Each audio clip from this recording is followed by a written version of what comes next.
چار، یہ صحیح ہے، لیکن اگر کسی آدمی کے ذہن میں یہ بات آئے کہ بھائی 2 دونی 5 ہونا چاہیے،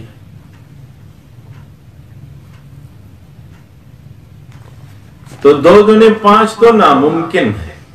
اب جب ناممکن ہے تو اس کو طلب کرنا غیر فطری ہے،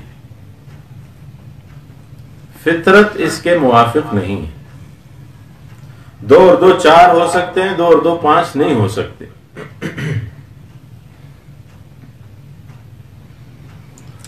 اسی طرح ناممکن عادی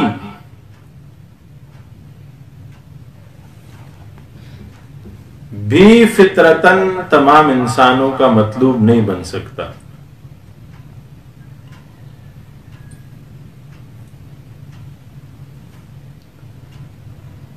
مثلا کوئی انسان یہ مطالبہ کرے کہ میں انسان ہونے کے باوجود کھانے سے، پینے سے، سونے سے، حتیٰ کہ سانس لینے سے بے نیاز ہو جاؤں، یہ ناممکن عادی ہے۔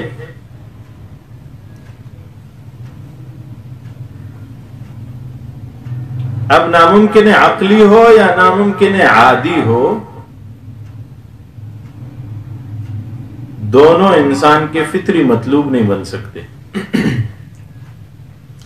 تو دوام حیات جو فطرتاً تمام انسانوں کو مطلوب ہے، وہ ناممکن نہیں بلکہ ممکن الحصول ہے۔ اس وجہ سے تو فطرت نے اس کا تقاضا کیا۔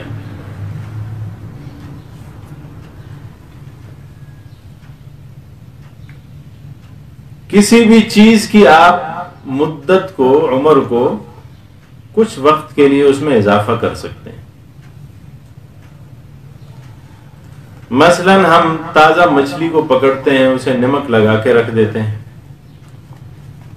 اس سے اس کی عمر بڑھ جاتی ہے۔ چین اور اس کے مضافات میں پرانے زمانے میں ایسا ہوتا تھا، اب تو فریزر نکل آئے ہیں، لوگوں کو مرنے کے بعد فریز کر دیا جاتا ہے۔ اس وقت جب یہ نہیں تھا تو شہد کا ایک صندوق بھر لیتے تھے شہد سے، اور اس میں مردے کی لاش کو ڈال دیتے تھے،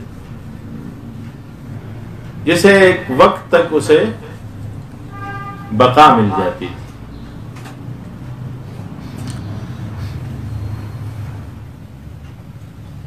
اسی طرح اور چیزیں ہیں وعلی ھذا القیاس۔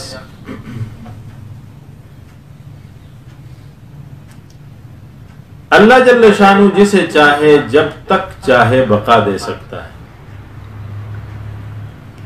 قرآن عظیم الشان کے واقعات اس پہ بہتیرے موجود ہیں۔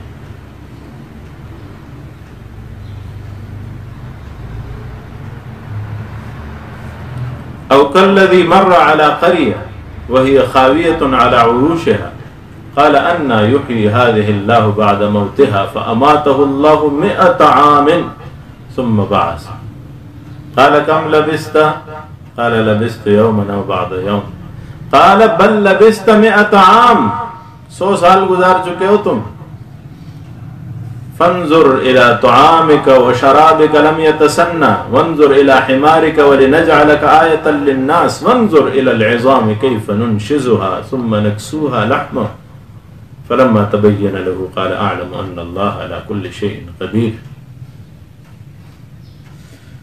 عزیر علیہ السلام کا واقعہ ہے۔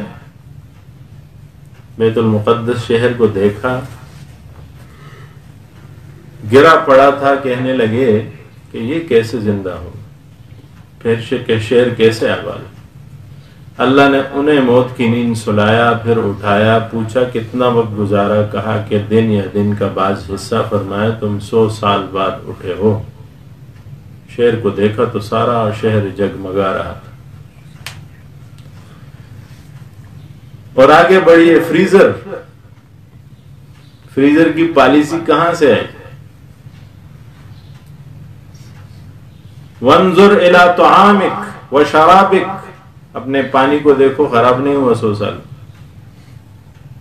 اپنے کھانے کو دیکھو، خراب نہیں ہوا 100 سال پڑا ہوا ہے، کھانا خراب نہیں ہوا۔ تو اللہ جل شانہ جسے چاہتا ہے جتنی دیر چاہتا ہے بقا دے سکتا ہے۔ دنیا میں اس کی مثالیں اللہ جل شانہ نے بتائی۔ باہر کیف اللہ جل شانہ کا وصف کلام یا وحی الہی جو اپنی ابدیت کی وجہ سے انسان کے لیے دوام حیات اور بقائے مستمر کا سامان بن سکتی ہے، اس لیے اللہ تعالیٰ نے مختلف انبیاء علیہ السلام پر اپنا کلام اتارا تاکہ انسان کو دوام حیات جو اس کا فطری مطلوب ہے حاصل ہو۔ یہ شبہ کہ کلام الہی مثلا قرآن تو دنیا میں نازل ہوا تو دنیا میں اس نے دوام حیات کیوں نہیں بخشا؟ سوال تو ہے۔ فرماتے ہیں نامعقول ہے، کیونکہ دوام حیات کے لیے دار الفنا سے منتقل ہونا ضروری ہے، دار البقاء کی طرف۔ دنیا تو خود فانی ہونے والی ہے، تو اس میں کسی کے بقا کا تصور کیسے ہو سکتا ہے؟ چنانچہ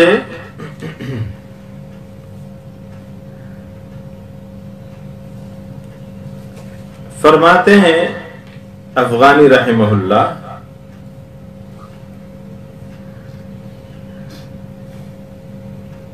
کہ اس جہان میں منتقل ہونا ضروری ہے تاکہ مؤثرات فنا کے عوامل سے ان کو خارج کر کے دوام حیات کے مصالحہ سے ایسے محفوظ جہان حیات میں اس کو بقائے دوام حاصل ہو جہاں پر اس کی ضد اور مخالف مؤثرات موجود نہ ہوں۔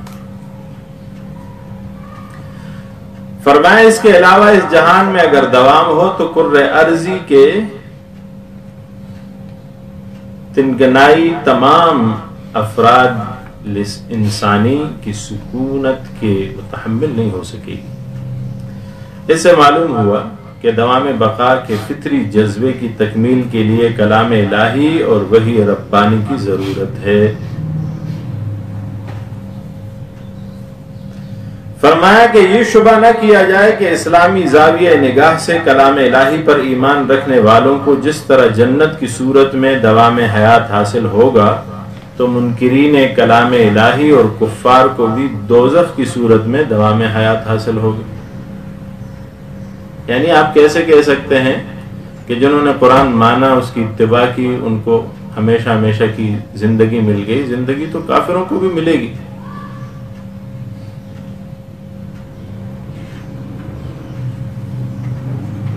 گرچہ وہ زندگی موت سے بدتر ہوگی، وہ روزانہ اٹھ کے موت مانگیں گی۔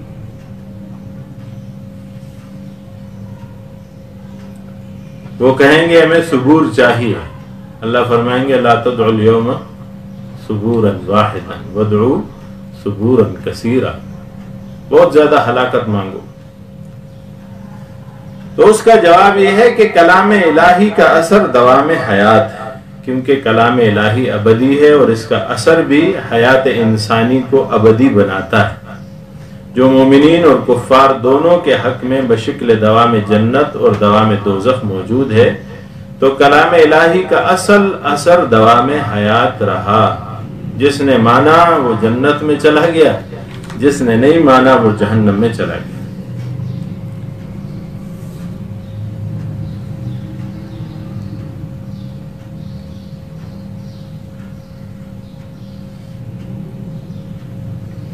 اب ہر آدمی کے دل پر قرآن نے دستک دی ہے، کسی نے اس دستک کو سن کے دروازہ کھول لیا ہے اور کسی نے نہیں کھولا۔ ایک عارف کہتے ہیں عشق کی چوٹ تو پڑتی ہے دلوں پہ یکساں، عشق کی چوٹ تو پڑتی ہے دلوں پر یکساں، ظرف کے فرق سے آواز بدل جاتی ہے۔ کچھ لوگ مان لیتے ہیں، کچھ نہیں مانتے۔ قرآن کہتا ہے وَنُنَزِّلُ مِنَ الْقُرْآنِ مَا هُوَ شِفَاءٌ وَرَحْمَةٌ لِّلْمُؤْمِنِينَ، مومنین کے لیے تو رحمت ہے، شفا ہے۔ وَلَا يَزِيدُ الظَّالِمِينَ إِلَّا خَسَارًا، نقصان تو ظالموں کا ہوتا ہے۔ آ جائیے دوسرے دلیل کی طرف۔ دوسری دلیل دیتے ہیں دلیل قانونی.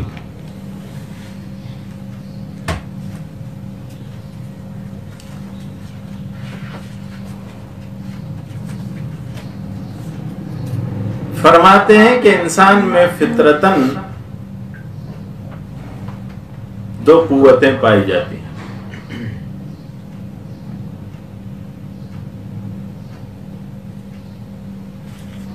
ایک قوت شہویہ ہے جس سے وہ کسی چیز کو پسند کرتا ہے. ایک قوت غضبیہ ہے جس سے کسی چیز سے نفرت کرتا ہے، دشمنی کرتا ہے.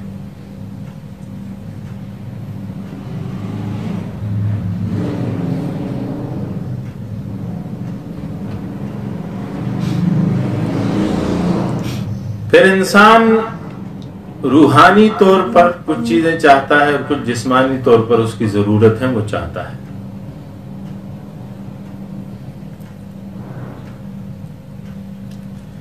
روحانی طور پر دین اور جاہ کہتے ہیں اپنے مقام اور مرتبے، یہ وہ چاہتا ہے. اور جسمانی طور پر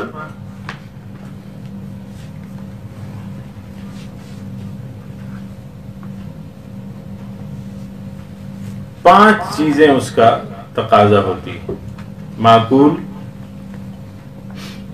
مشروب، ملبوس، مسکن اور منکوح.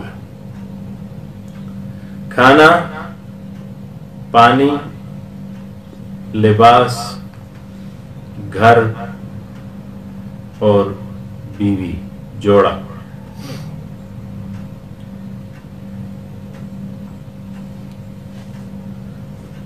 اب جب اختلاف پڑتا ہے تو اختلاف